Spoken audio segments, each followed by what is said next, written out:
Like vitamin D is found in it, vitamin B is found in it, vitamin A is found in it.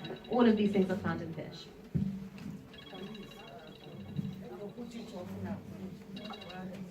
And so moving on to drinks, I can't emphasize the importance of water enough. So it not only does it quench your thirst, it contains no sugar, it also has benefits to your skin as well. And so it's recommended that we drink around 2 litres of water or fluids a day. And even if you don't like water, the taste of water, you can have sparkling water, you can add a slice of lemon if you really dislike the taste of water.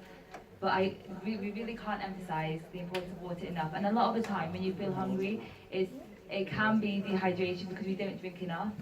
And so if you ever do feel like that or before a meal, it's really recommended that you just have a glass of water before. And the sunnah way of actually drinking water is with your right hand and sitting down and taking 3 sips at a time.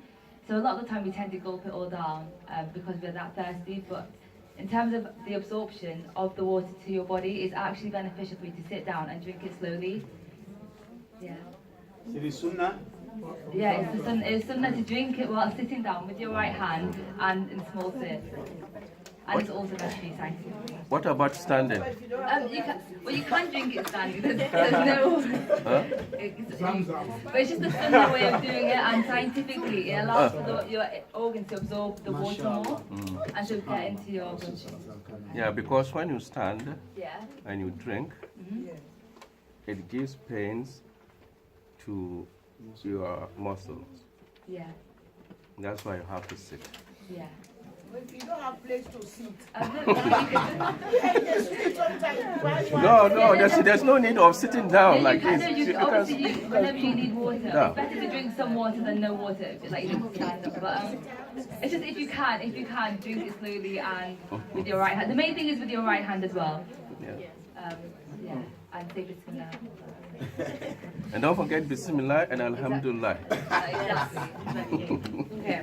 Otherwise, So, Shaitan will make it. Water is not the only drink. Obviously, there is juice. Now, juice is a difficult one. So, unsweetened 100% fruit juice and smoothies, which basically contain fruit only. So, not added sugar, not from concentrate, not added sweeteners, just 100% fruit juice. These are better for you than the ones that have the added sugar, like I said. And because this is because fruits contain natural sugars as opposed to artificial ones, and natural sugars are better for you. However, fruit juice and smoothies, if I have this drink, this was a smoothie and it contained raspberries, bananas, and an apple, how many portions of your 5 a day do you think that is? It's actually 1. So no matter how much you have, a smoothie or a fruit juice can only ever count as 1 portion. And the reason for this is because when you puree the fruits to make it into a drink, you remove all the fiber. So you remove all the fiber. The actual fruit has a lot more fiber, and that's why it counts as your 1 portion of your 5 a day. Whereas a drink, it will only count maximum as 1, no more than that. And also when you blend, the reason why it's actually better to have the whole fruit as opposed to a drink, a fruit juice for example, is because when you blend the fruits, you're releasing all those sugars that were locked up inside the actual fruit. And by releasing that, a fruit drink has a lot higher sugar than the actual fruit itself. And so drinking too much fruit juice can lead to tooth decay and tooth problems, which is why whenever we have juice, it's always recommended we brush our teeth because there's a lot of acid and the sugar can cause tooth problems. Try and limit yourself to a maximum of about 150 milliliters a day, and to get an idea of how much that is, that's about a small glass. So I would say about half of this, that's how much juice we should have. Yeah, so about half of that is about 150 milliliters, no more than that. And if you want to, really benefit yourself, obviously drink water as much as possible, but to cut down on juice, try milk or semi-skimmed milk. And that's because that doesn't really contain as much sugar as fruit, so it won't really cause tooth decay, plus it contains a lot of calcium, which is good for your bones and just makes you stronger. So yeah, you have a question, yeah? So flavoured water actually contains a lot of sugar, so if you want to explain about it a little bit more.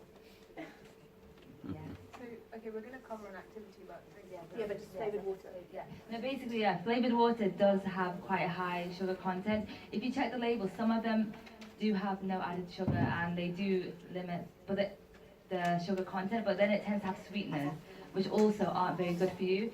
So if you do like flavoured water, you could just add lemon or something. Do it yourself. Just add lemon to some water or some strawberries.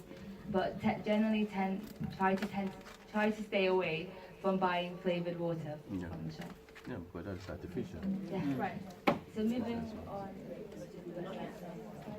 Okay, so this is more a demonstration, if you will. So here we have Coca-Cola, fizzy drink. How much sugar do you think this contains? No. Okay, so Rowan is going to do it in cubes, and I want you guys to tell her to stop when you, like, how much you think is in it. What should be a starting point? How much do you think? 4. 4. Let's start with 4. This is how you used to have before. In I know. Let's stand up. British time. Yeah. Who, put your hands up if you think this is how much sugar is in that can of Coke. More. All right, keep adding. No, keep going one more time. 9. 9. So how many more? 1, 2, 3. Is that enough? Is that enough? For what? For the Coke. For that can? Oh. This one has You think less? Or wrong? You think 8? Okay. All right, 9. All right, 9. Got 9 in there. Well, happy? No, you don't. Okay, one more. Okay. How many? Okay, that's 9. Put your hands up if you think there are 9 teaspoons of sugar in a can of Coke. Yeah. It's actually more. Okay, put your hands up if you think it's 8. Yeah? You think it's 8? No, I go with more. More. How much? Higher. Around 10. Yeah, 10. 12. How much? Do you think that's it? 12. Okay. We've got 10 in here. Yeah, 2 more. You put it up. Alright. So, a Two can more. of Coke actually contains 11 teaspoons of sugar. So, the one, if you add one more. Oh, 10. 10. 10. You have 10. 10. So, that's how much sugar one can of Coke contains. That can is equivalent to it. So, drinking that one can of Coke is like eating 10 of these. And usually people have more than one as well. Yeah. That's So, quite a lot. Are we talking about Coke or any Any product of Fanta? Coca-Cola specifically, but a lot of fizzy drinks like that contain a lot of sugar, like similar to that amount. They might contain 1 or 2 teaspoons less, but even 1 or 2 teaspoons less is about 9 teaspoons, which is still a lot. So, So if a person drinks 4 times in a day, what happens? yeah, so there are diet and zero options, but the thing is with these is that they contain sweeteners. Which one? And sweeteners, there's still kind of some debate as to whether sweeteners are actually good for you. Which one? Because they might, a lot of sugar is not good for you in terms of, your like blood and causing heart disease. Sweeteners might also be bad for you, but in a different way. So they don't know for sure yet. But yeah, Which I mean, one if is you are that? the best thing with fizzy drinks is just to try and cut them out completely, because they're really not good for you. Like if you think, like imagine your children, anything like that, having this much sugar just from one can. Already that makes them so hyper anyway. But also think about their teeth.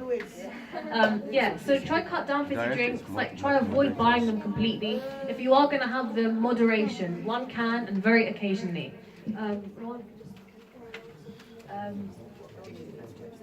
Yeah, so some of the issues of having too much sugar in your diet can be heart disease, you can have issues with your joint or your back, diabetes, which is actually quite a big problem within our community in the first place, and it links to other conditions as well, so like heart disease, tooth decay, high blood pressure, which is already an issue in our community as well. So as Mariam was saying, it's really, if you can, just like cut out fizzy drinks basically. But obviously, even if you have one every so often, everything in moderation is fine. But yeah, and also check the label. So I know you said you have Coke Zero, Diet Coke, or any other options like that. As long as you check the labels for all the foods that you consume or the drinks that you buy, then I think that's the best way forward. And then you can make that informed decision on what you want to have.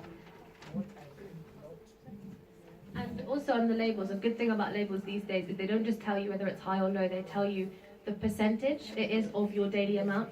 So like it will tell you the amount of sugar and then it will say 12% or 23%, and so you can actually see how much of your daily amount that is taking up. So yeah, check the label definitely. Okay, so this presentation wasn't just about healthy eating, but also what we should be eating and consuming Islamically. So we're going to go on to foods that are mentioned in the Quran and in the Sunnah as well. And the verse that we sent down in the Quran such things that have healing and mercy for the believers. So to start off, I think we'll all recognize the first one, which is black seed. So Abu Hurairah radiallahu anhu narrated that the Messenger of Allah sallallahu alaihi wasallam said, "Use this black seed, for indeed it contains a cure for every disease except death." So I know a lot of people in my family that use black seed for things like hair thinning, or if they're just generally feeling quite poorly, they use black seed for a lot of things. You guys may already use black seed, but it's definitely something we should try and incorporate into our lives, because it is really good for us. The second thing, honey. So honey is antibacterial, antifungal, anti-allergy. What that means is it protects against those like infections that are caused by bacteria, and like things like the cold, for example, or the flu. Honey helps protect against that. Especially in London, it's so easy to get ill with these infections. So it's good to have honey because it protects us against that. And also it reduces the risk of gastric ulcers. And a gastric ulcer, would you like to tell us a bit about a gastric ulcer? Do you want to tell us a bit about a gastric ulcer? So gastric ulcer, so when you take a lot of non-steroidal anti-inflammatories such as ibuprofen, you could get gastric ulcers. And in general, I hear a lot of people saying, especially in the Somali community, they say, what do they call it, labjeh.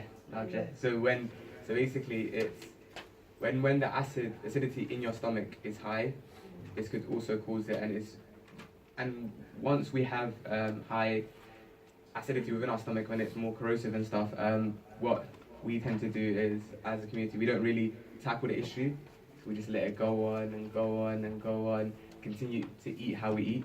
However, if we actually change our diet and actually eat a more balanced diet, a lot of the foods that the panel have been talking about so far, it could actually deal with it.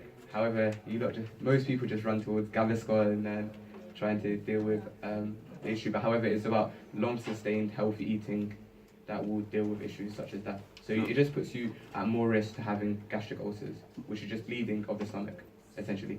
So how do you cure that one if you have that one? So curing is long term. So it's long term eating good food long term. You can have short term pain relief such as Gaviscon, such as paracetamol. However, it's long term eating the correct food that have been described so far.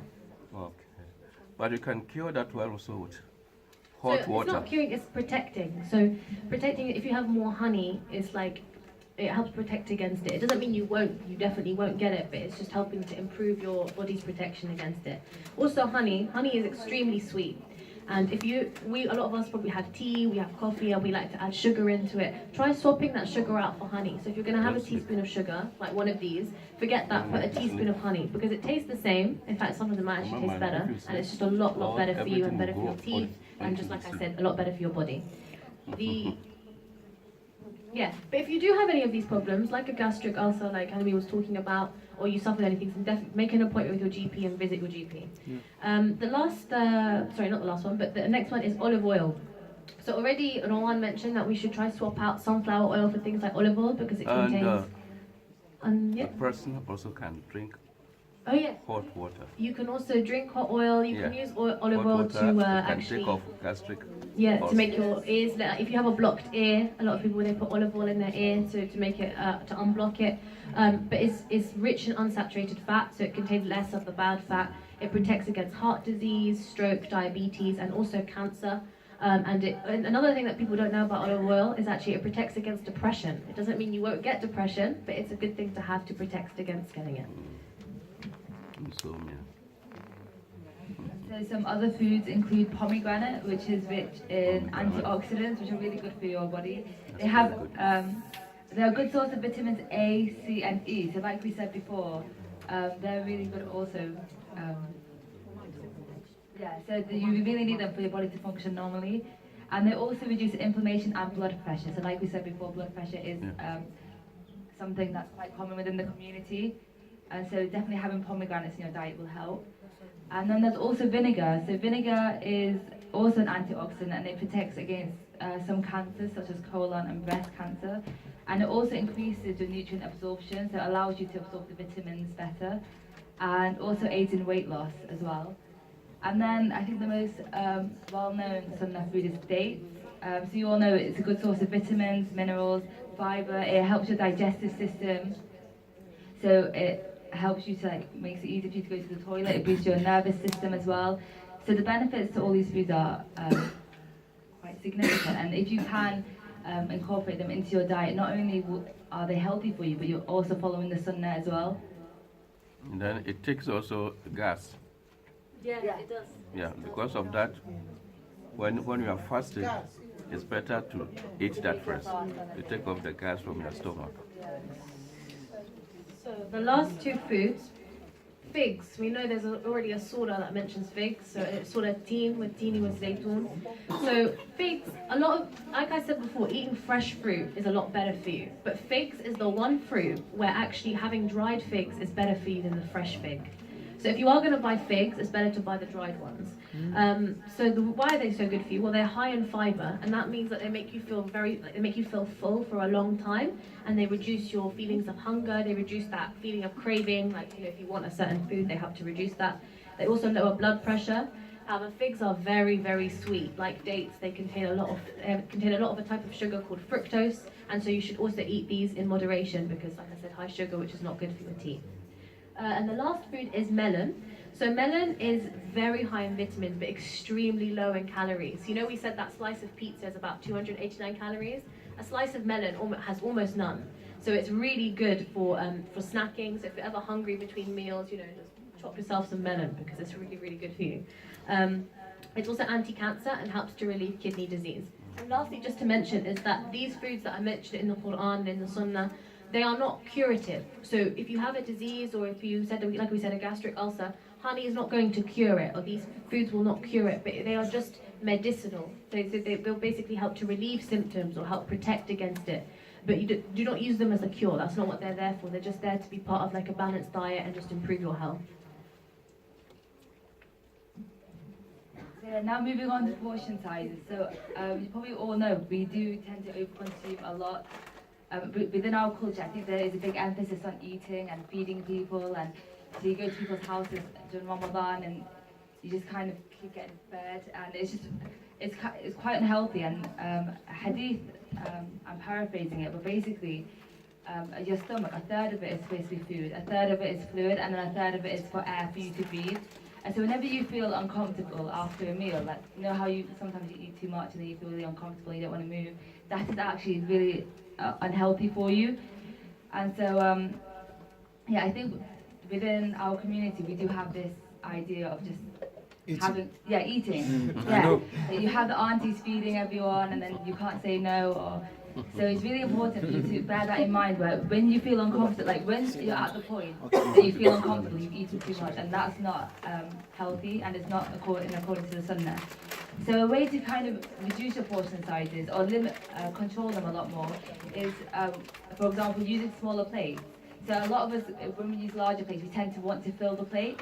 Whereas if you use a smaller plate, you'll still eat a sufficient amount, but you won't overeat because your mentality is that you've eaten a lot. Also, another tip I mentioned before, so drinking water. If you drink water before your meal, it helps you to eat less as well, and also it gives you the benefit of being hydrated. An easy way to keep control of portion sizes, we'll do an exercise to make all this clearer for you, it's just using your hands. Yeah. So it's quite easy for us to say, oh, you need 100 grams of this, 500 grams of this, but that you can't relate to that. So by just using your hands, for example, saying you need a fistful of this or something like that, we'll explain them all later. That would make it a really easy way for you to keep track of how much you are eating, and just eating to live and not living to eat, if that makes sense. So we'll start. So we just want to put in context, what does 100 grams mean? What do these things mean? So, okay, pasta. How much do you think pasta should be for one person? In terms of your hand? There's 1, there's 2 fish. 1, 3, 7. You think 2? Alright, let's put 2. One, would you mind holding that? Thank you. So 2 fists is about, that's 1. That's 2. That's how much you think, yeah? For one person? The first one was Arguably it is too small. You think more, you think less? More. Another one? So one more of these, yeah? Okay. But the pasta. Right, wow, okay. This is quite a big plate, bear in mind as well. Spanish, isn't it? So, can you all see? Yeah, so Abdul Malik is going to take it around. You guys think that's how much each one person should have, yeah? Okay, right. So in actual fact, oh yeah, that's right. So in actual fact, in terms of the amount of pasta we're meant to have, it's meant to be one handful. One handful. One handful? See? It may depend upon the person. So a lot of us, when I did one or two, we were like, that's not enough for one person. We need more. But we have become, the thing is, we've become very accustomed, and it's not just you guys, me as well, all of us have become so accustomed to having, 2 or 3 handfuls of pasta and that being a normal portion for us. We've accepted it as normal. But in actual fact, it's only meant to be just one. That's how much one person should be having. So we're quite over the maximum. But we've all become so used to it, so it's an easy mistake to make. But this chart, sorry, did you have a question? The child, well, these are for adults, but you would probably adjust it accordingly. So a child would either have half of it, less. The child will have half. For rice, okay, so how much rice do you think you need to have? I'm going to hide it. How much rice? You think 1? Huh? What? Oh, okay. Yeah, For what? So how many? Put your hands up if you think 1. 1 cup. Not 1 cup, 1 handful. Put your hands up if you think 2. It will depend upon the cup. 3? You have a big cup. For one person, yeah? No, okay, for one person, how much do you think? 3. You're meant to have for one person 1 handful of rice. For us, that doesn't exist for us. Oh, and I just, okay. That is 1 plate. Take it round. One is too small. Take it round. That's 1 plate. But so my volunteer is going to show you just how much rice is meant to be for one person.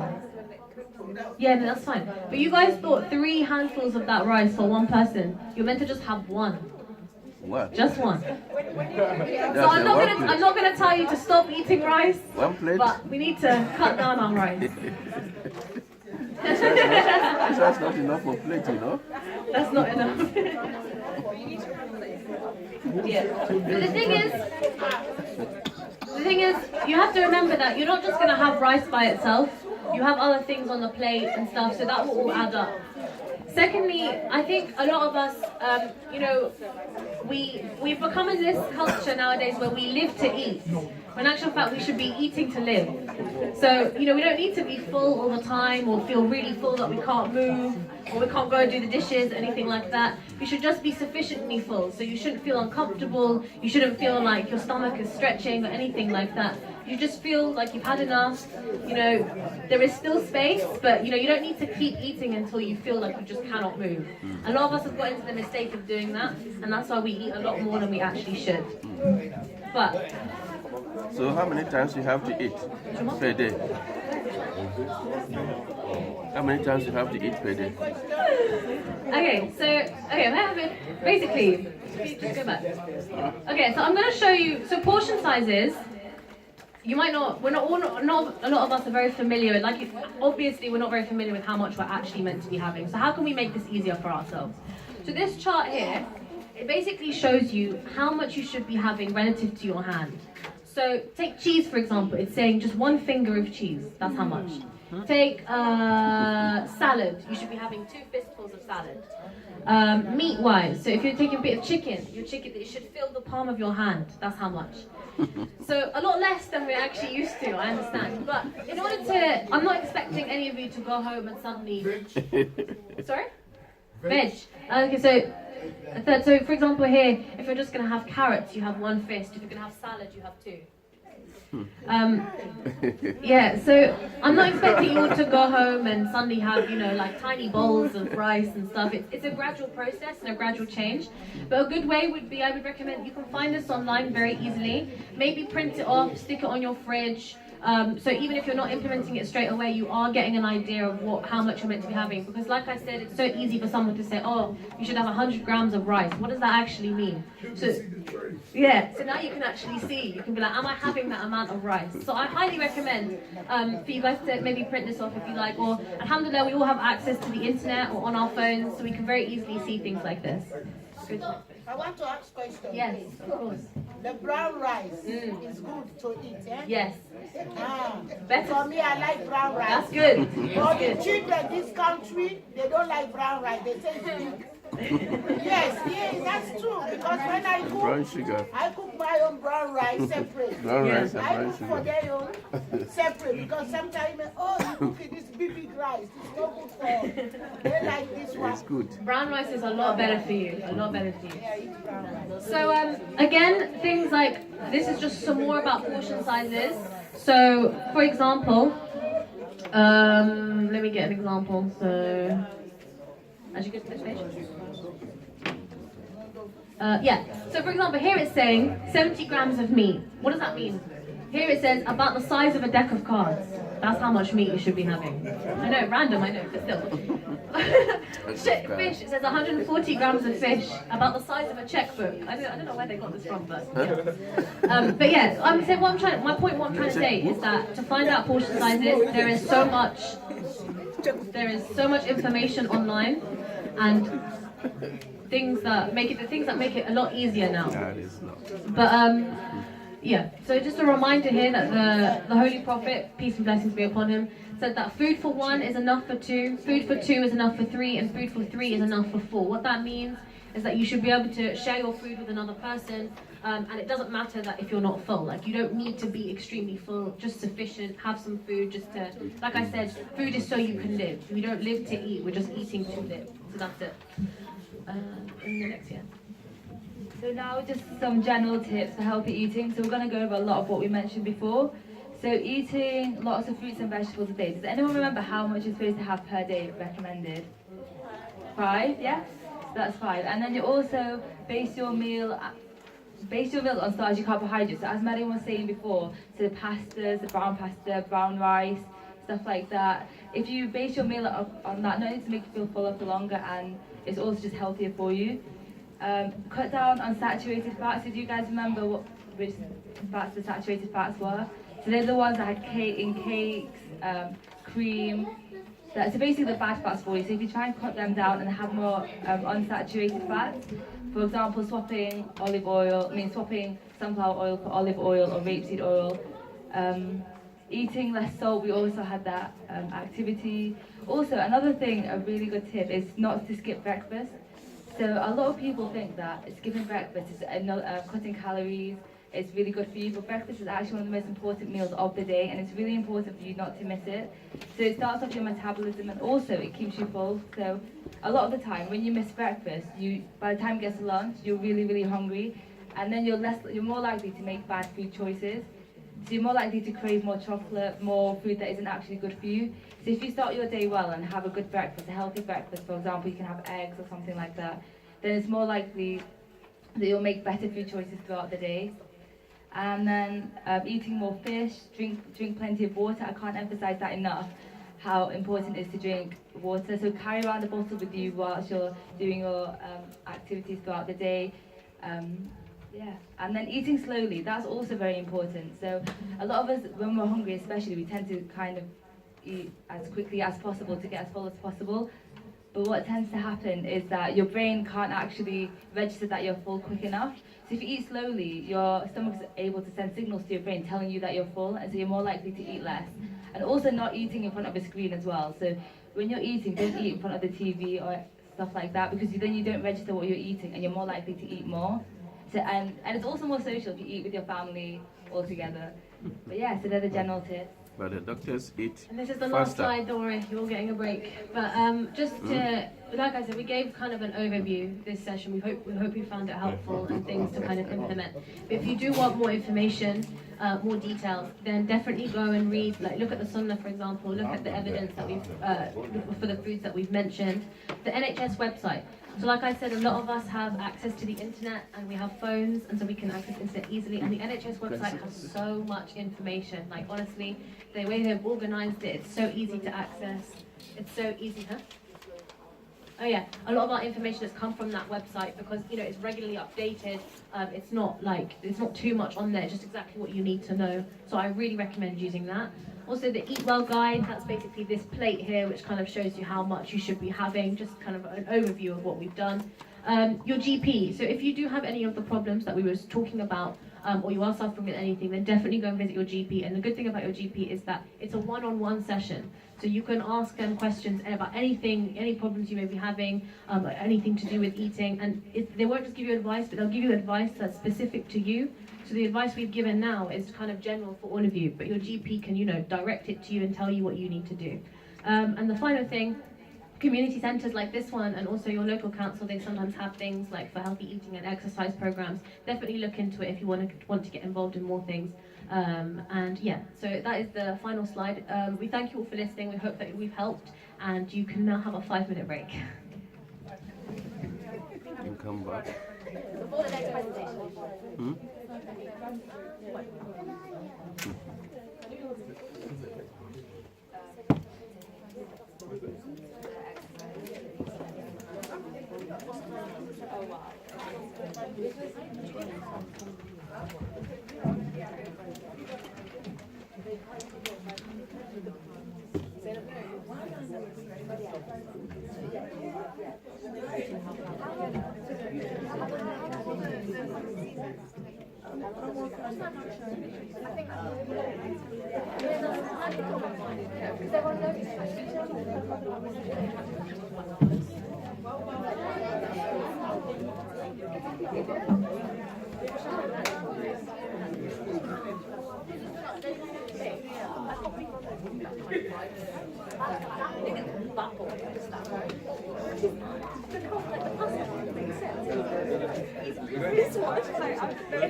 You just didn't think